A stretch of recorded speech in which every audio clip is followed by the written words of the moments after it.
నమస్తే అండి. Welcome to my channel Lakshmi Ramana recipes. ఈరోజు రెసిపీ అయితే చాలా అంటే చాలా రుచిగా ఉంటుందండి. అదేంటంటే ఒక వెజిటబుల్‌తో ఫ్రై రెసిపీ అండి. ఈరోజు నేను దొండకాయతో ఒక మంచి రుచికరమైన వేపుడు రెసిపీని ప్రిపేర్ చేసేసానండి. అదేంటంటే దొండకాయ, కొబ్బరి, వెల్లుల్లి కారం ఫ్రై అండి. నేను ఆల్రెడీ చాలా డిఫరెంట్ స్టైల్‌లో ఈ దొండకాయ వేపుడిని వీడియో పోస్ట్ చేసి ఉన్నానండి. ఈరోజు కూడా చాలా అంటే చాలా టేస్టీగా ఉంటుందండి. మీరు ఒక్కసారి ఈ విధంగా ఈ దొండకాయతో కొబ్బరి వెల్లుల్లి కారం ఫ్రైని ప్రిపేర్ చేసేసుకొని డైరెక్ట్గా రైస్లో కలుపుకొని తినచ్చు. లేదు పప్పు, సాంబార్, రసం, పచ్చడి, పప్పుచారు అందులో కూడా చాలా బాగుంటుందండి. కాబట్టి ఎలా తయారు చేసుకోవాలో చూసేద్దామండి. ముందుగా ఇక్కడ నేను ఒక అర కేజీ దొండకాయల్ని శుభ్రంగా కడిగేసేసుకొని వాటర్ అంతా డ్రైన్ చేసేసుకొని ఒక పొడి క్లాత్తో తుడిచి పెట్టేశానండి. ఇక్కడ నేనైతే ఈ దొండకాయల్ని కొద్దిగా చిన్న చిన్న ముక్కలుగా కట్ చేసి వేపుడు చేస్తున్నానండి. మీకు కావాలంటే రౌండ్గా కట్ చేసేసుకోవచ్చు, లేదు సన్నగా పొడవుగా కట్ చేసేసుకోవచ్చు. చూడండి, ఈరోజు నేనైతే ఇలా చిన్న చిన్న ముక్కలుగా కట్ చేసేసానండి.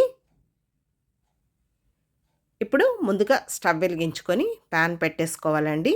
ఇప్పుడు ఇందులో ఒక 3 టేబుల్ స్పూన్ల నూనె వేసుకోవాలి. నూనె వేడెక్కిన తర్వాత ఇక్కడ పోపు దినుసులండి. ఒక అర టీ స్పూన్ ఆవాలు, 1 టీ స్పూన్ మినపప్పు, 1 టీ స్పూన్ పచ్చిశనగపప్పు, అలాగే ఒక పావు టీ స్పూన్ జీలకర్ర వేసేసుకొని అవి వేగిన తర్వాత ఒక ఎండుమిరపకాయను కూడా తుంచి వేసేసుకొని ఇప్పుడు ఒక మీడియం సైజులో ఉన్న ఉల్లిపాయని కొద్దిగా చిన్న ముక్కలుగా కట్ చేసి వేసేసుకొని జస్ట్ 1 నిమిషం మాత్రమే ఫ్రై చేసేసుకోవాలి. మళ్ళీ మనం దొండకాయలతో పాటు ఉల్లిపాయల్ని ఫ్రై చేసేసుకుంటాం. ఇప్పుడు కొద్దిగా కరివేపాకు కూడా వేసేసుకొని వెంటనే ముందుగా కట్ చేసి పెట్టుకున్న ఈ దొండకాయ ముక్కలు వేసేసుకోవాలండి. ఇప్పుడు ఇందులో ఒక పావు టీ స్పూన్ పసుపు పొడి, అలాగే కొద్దిగా సాల్ట్ కూడా వేసేసుకోవాలి. ఇప్పుడు ఈ దొండకాయ ముక్కల్ని మీడియం ఫ్లేమ్లో ముందుగా ఇలా కలుపుకుంటూ ఒక 2 నిమిషాలు వేగనివ్వాలి. మనం ఈ దొండకాయల్ని ఉడికించి కూడా మనం ఫ్రై చేసేసుకోవచ్చండి. కొద్దిగా పసుపు, ఉప్పు వేసుకొని ఒక 5 నిమిషాల పాటు ఉడికించి కూడా మనం ఫ్రై చేసేసుకోవచ్చు. ఇప్పుడు మూత పెట్టేసుకొని మీడియం ఫ్లేమ్లో ఒక 5 నిమిషాలు ఉడికించుకోవాలండి. ఇప్పుడు అది ఉడికే లోపల ఇక్కడ మనం పొడిని ప్రిపేర్ చేసేసుకుందాం. ముందుగా ఒక మిక్సీ జార్ తీసేసుకొని ఒక 2 టేబుల్ స్పూన్ల ఎండు కొబ్బరి పొడి, అలాగే 1 టేబుల్ స్పూన్ కారం పొడి, ఒక పావు టీ స్పూన్ జీలకర్ర కూడా వేసేసుకొని ఇంకొద్దిగా సాల్ట్ వేసేసుకొని చూడండి ఈ విధంగా మిక్సీ పట్టేసుకోవాలండి.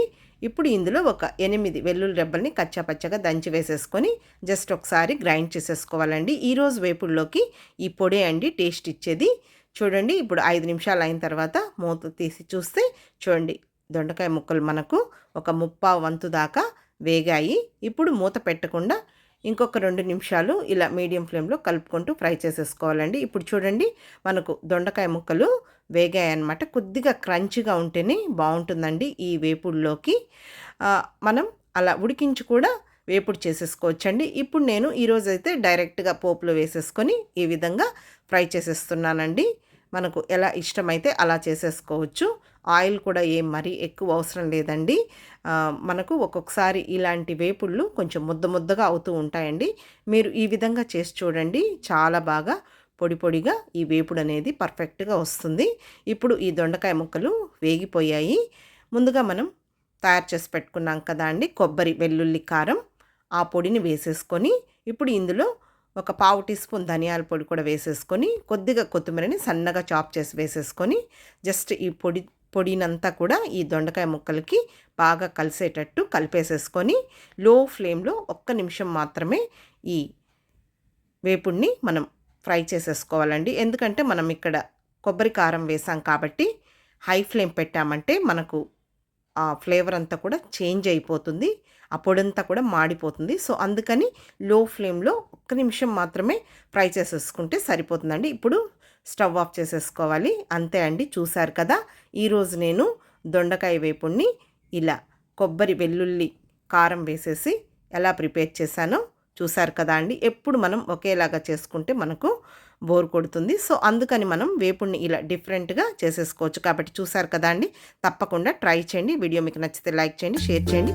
ఇంకొక వీడియోతో మళ్ళీ కలుద్దాం. నమస్తే అండి.